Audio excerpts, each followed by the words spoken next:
Good day, everyone. I'm Rodney Dawson, the host of History Notes, and this is another special edition of History Notes. And I don't want you to think we video every session of History Notes, but when we get the help from our good friends over at the Greensboro Television Network, and they lend a helping hand, we're able to record them. And I'm doing this intro, and I want to make sure I do it right, so I'm going to refer to some of my notes. Normally, I try to commit it to memory, but I want to be accurate with what I say.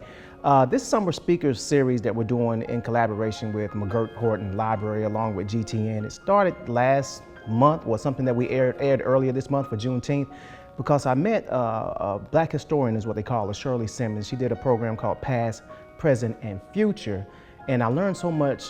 She's a longtime resident of Greensboro. She came in and talked to us about the history of African-American history in Greensboro, particularly East Greensboro, and it, along with the program the discussion that we have today and the previous one, it begged me to look for why East Greensboro existed, how it happened, and in large part it's due to redlining, which we'll talk about later. But we're filming it here, as I said, at Mcgirt-Horton Library, which lies right within East Greensboro. And as I said, that story that we told last time, and this story is going to talk about redlining, which is a systematic denial or refusal of services through government-sanctioned means. In other words, with the redlining, it was a way that a city, a state, or a federal government could enact laws or ordinances or policies to segregate racially.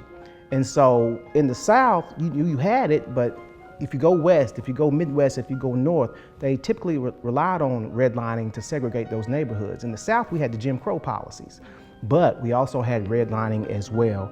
And it would later not only keep the races separate as far as residential places, but it would also go a long way towards disproportionately allocating the resources that these pockets of population utilize. And the first district redlining policy took place in Baltimore, Maryland, as a side note. And as I said, we had the Jim Crow policies here in the South before redlining took place. But as early as black men and women emerging after the Civil War, racial segregation as far as residences was in place. And the same case was here in Greensboro. In 1898, we had the Cone brothers, Moses and Caesar Cone, that came here and established the textile industry along with a few others that made Greensboro the denim capital of the world. In doing so, when they were bringing these workers in and attracting a lot of these workers from other parts of the state and other parts of the country, they wanted them to be sustainable. So they had these communities that they would develop, and these communities would have their own school, they would have churches in a lot of cases, they had shops and whatnot, and they would call them mill villages. And there were about 5 in Greensboro, and one of them was designated for African Americans. It was the name of it is the East White Oak Mill Village, and that community is still around today. There's a East White Oak Church as well, and it's about 450 acres back then. It had about over 2,600 workers, and had about 1,500 houses before they were all sold off in the 1940s. And the mills all had a similar look to them. You ever seen those cookie cutter houses? They all had the same type house, but they would have softball fields, recreation, all that type thing. And of course, we had the one that I mentioned, the East White Oak Mill Village. So Sarah Anne Maske, who was a recent graduate from the University of North Carolina at Greensboro Museum Studies program, she worked on an exhibit that chronicled the development and somewhat of the history of the East White Oak Mill Village. And she assisted in that in this public history project called Tightly Woven East White Oak Mill Village. And so if I had a really good throwing arm and a football, I could hit East White Oak from where I am right here at Mcgirt-Horton Library. But rather than do that, let's just enjoy this program with Sarah Anne Maske talking about the East White Oak Mill Village, Tightly Woven. So I grew up in Richmond County, specifically Ellerbe, North Carolina, and I started looking for colleges and fell in love with UNC Greensboro, and I just kind of stayed here, did my BA in history and archaeology, stayed for my master's in history with the concentration in museum studies, went back home for a little while, and just missed Greensboro. I missed doing research and the museums in the area, and so I decided to come back here. And I was very lucky to get the job at the Greensboro History Museum as the public programs coordinator. So for me, What drove me to really learn about African American history in Greensboro, especially East White Oak, was I love telling stories of those who, while people know their story, it's not very well told, or a lot of people just don't know about it. And just the community ties that I found with Black community centers and places like the historic Magnolia House have really kind of driven my research and to learn more about them. For me, East White Oak, as much as it was telling their story, I grew up as a textile girl. My grandpa grew up in a mill village. My dad still works in a textile mill in Cordova, North Carolina. And it was very much me telling their stories, but taking time to be able to reflect on my family history. And it was so great to be able to work with the East White Oak Community Center, mostly their board. I was able to talk to a couple of community groups in the area, and another really big group that I talked to was the White Oak Legacy Foundation, who are working to really preserve, especially White Oak's history, and kind of the history of heritage genes, and trying to keep that going despite the mills being closed. And I just kind of interacted with people who've already done exhibits. The Fabric of Memory exhibit was done by UNCG in 2016, so I was interacting with some of the historians who worked with that. People at UNC Wilton Library, where the Kahn collection is, and just UNCG archives. Greensboro History Museum, of course, has a lot of the historic photographs, so I was very lucky to work with Elise Allison, our archivist there. So I like to start the history of East White Oak Mill Village is, what is a mill village? Well, Mill Village is kind of like its own little company-sponsored town that has a school, a YMCA, a church, company store, which East White Oak did not have. They actually had a private grocery that was down the road from them. They had their own baseball fields. The Collins specifically had their own dairy where their workers would not get typhoid or any type of diseases from milk that wasn't processed correctly. And these mill villages were a way for communities to grow and mill workers who were moving from rural areas or other parts of the city to really grow in an area, create a community, and really something for East White Oak was getting a great education. I found a quote that kind of sums up their story in the smallest of ways. When Reverend Joseph Duke was asked to describe what it was like growing up in East White Oak, he said, "It's a close-knit community. Everybody knew everybody because we went to school together. We were raised together, and the only things that tore us apart was that war broke out, and everybody went their different ways." We're not really sure when East White Oak started. Most people put the date as 1916 when the school opened, but the plans for East White Oak were much earlier, linking all the way back to the White Oak Mill when it was created in 1905 by the Kahn brothers. Who are the Kahn brothers? So you have Moses and Caesar Kahn. They moved to Greensboro in about 1889, and they decide that they're going to build this kind of chain from the fields to the manufacturer to the buyer. And they create their first mill, a denim factory that was just around the corner from here at Mcgirt-Horton Library. And it was called Proximity because it's proximity to the cotton fields. And Greensboro, of course, was really big because we had the railroads.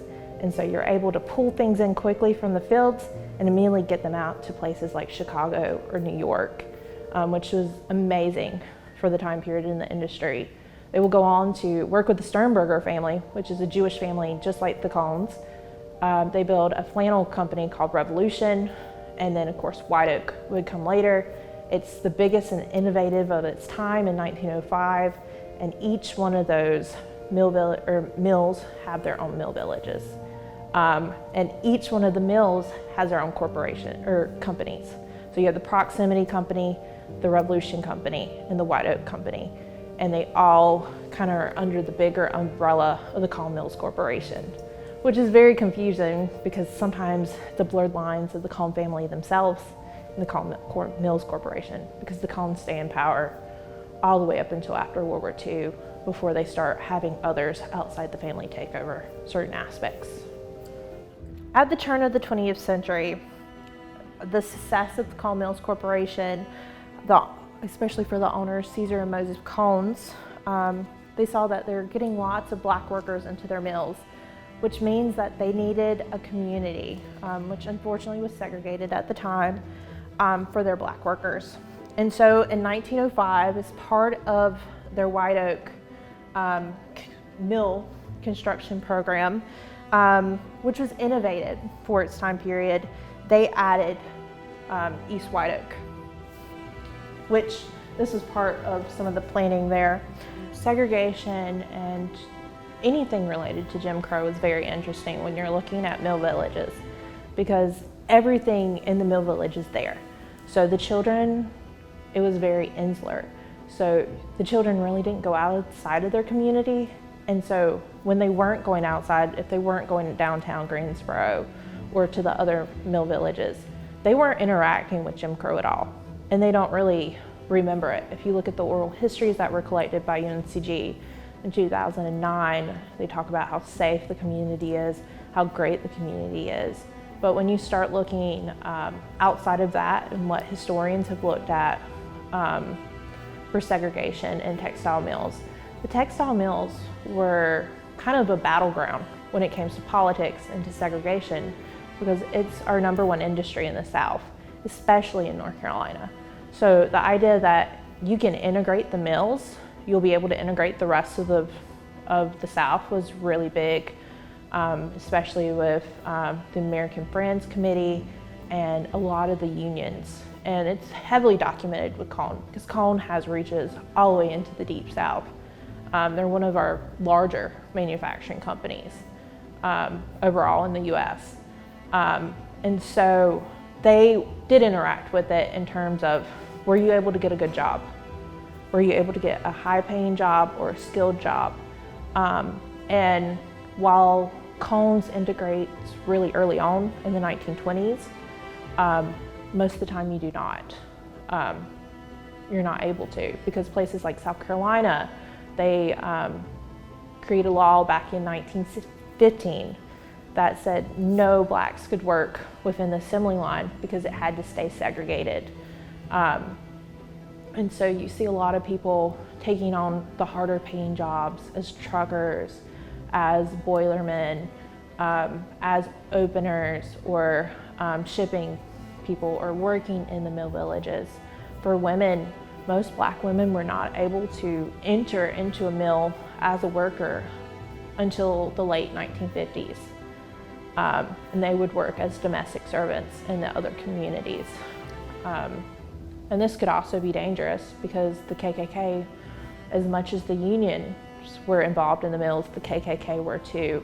And there's documentation that outside of White Oak, the KKK would hand out pamphlets. I found reference to a burning of a cross in East White Oak.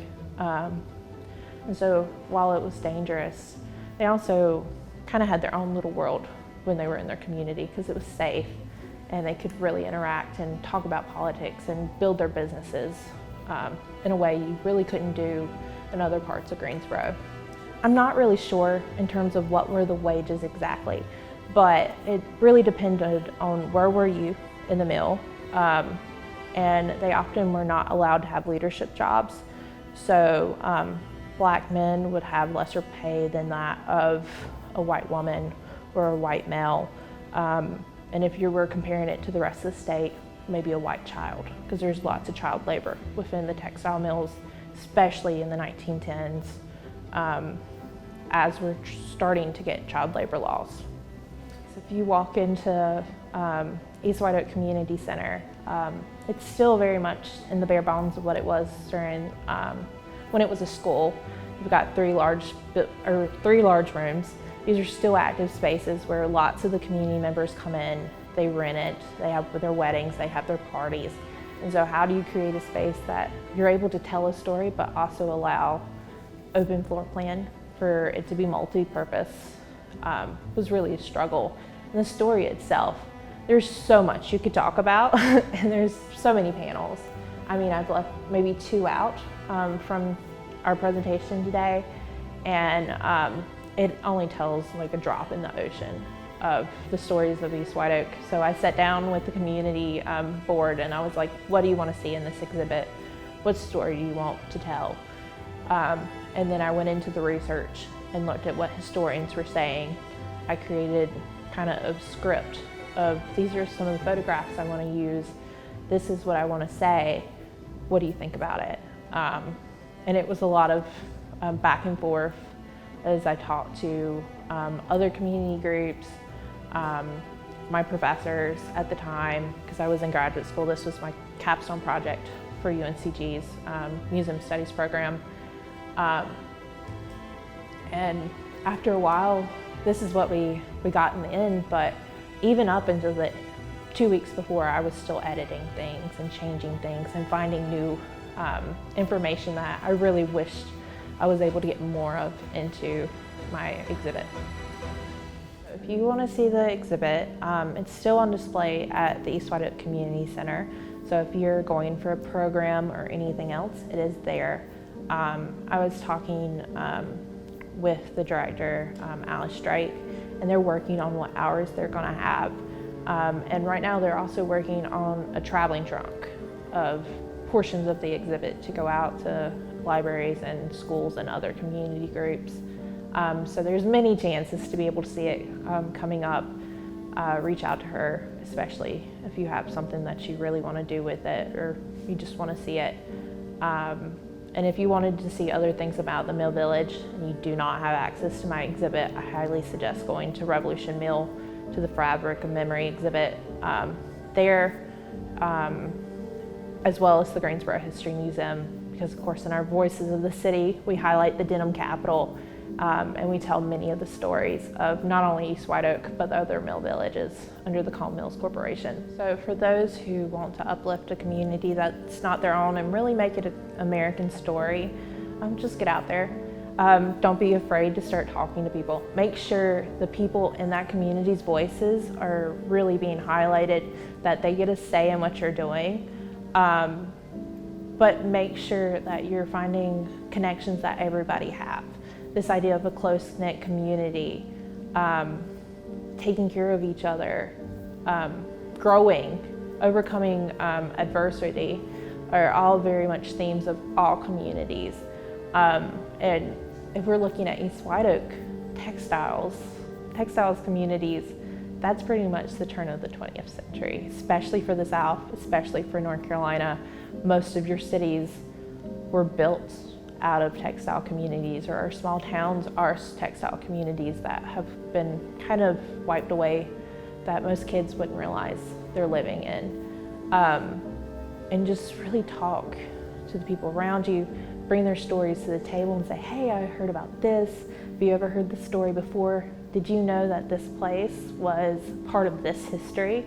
And just get others excited about it as much as you're excited about it.